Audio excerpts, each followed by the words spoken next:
Ano na naman ang mga implication nila? Kagagawan ko na naman yan. Sila ang naggigipit So sa another akin. proof no na si Senator De Lima na lumabas at bida-bida lang. So balikan natin tong statement nila na to. Masyado silang sanay na naghari-harian. I call that pure drama.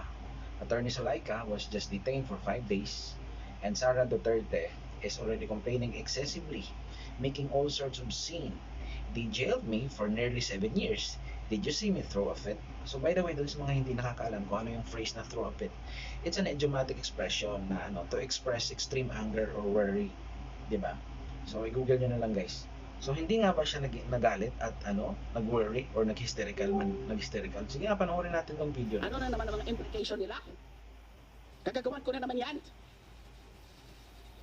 Sila ang naggigipit sa akin.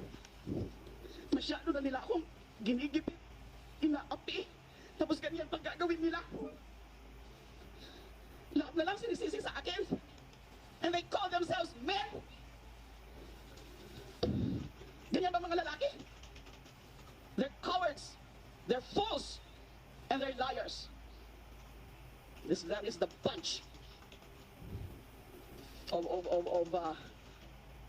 officials that we have now. Yan, yung mga istorya rin. I just saw yung mga mga feeds. Ano yung kanina? Ano naman ito?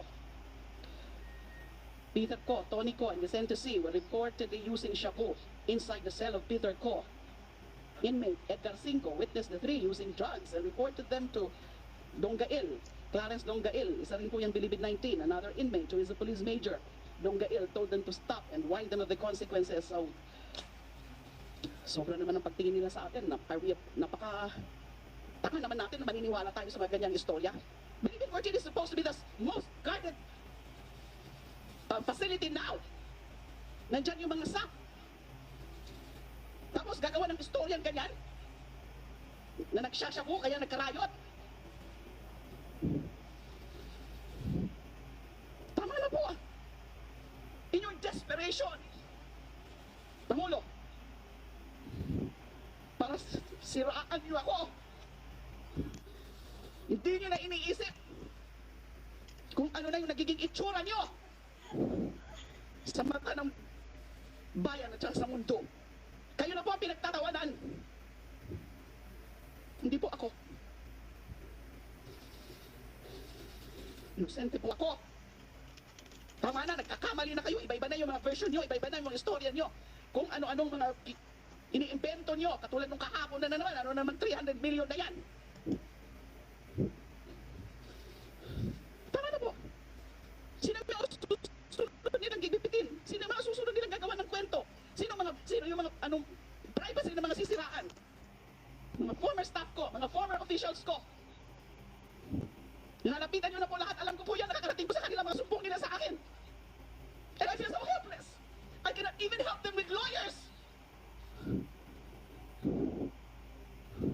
Dahil kung papadalahan ko sila ng lawyers, sasabihin nila, ayan, kasi puprotektahan para hindi siya i-ano. So what am I supposed to do now? Tell me. I'm not going to leave this country and escape anything because there is nothing to escape from. Hindi mo na nag-a-advise na sa akin ng mga well-meaning friends. Mag-isip-isip ka na, Laila, kasi kaka-announce din yan ng Pangulo na ikukulong ka na daw talaga. Maghanap ka na ng asylum. Why should I do that? I want to fight here in my country. Hindi pa ako duwag. Dahil wala pa akong kasalanan. Yung mga nagtatago lamang. At saka yung mga walang mga duwag ang umaatras. Hindi po si Laila de Lima. Hindi po ako pinalaki ng tatay ko na maging tuwag. Tama na! Hulihin nyo na ako ngayon! Kung yan naman talaga gusto nyo, ikulong nyo na ako ngayon! I'm here! Do what you want to me, Mr. President. I'll wait for you. Thank you.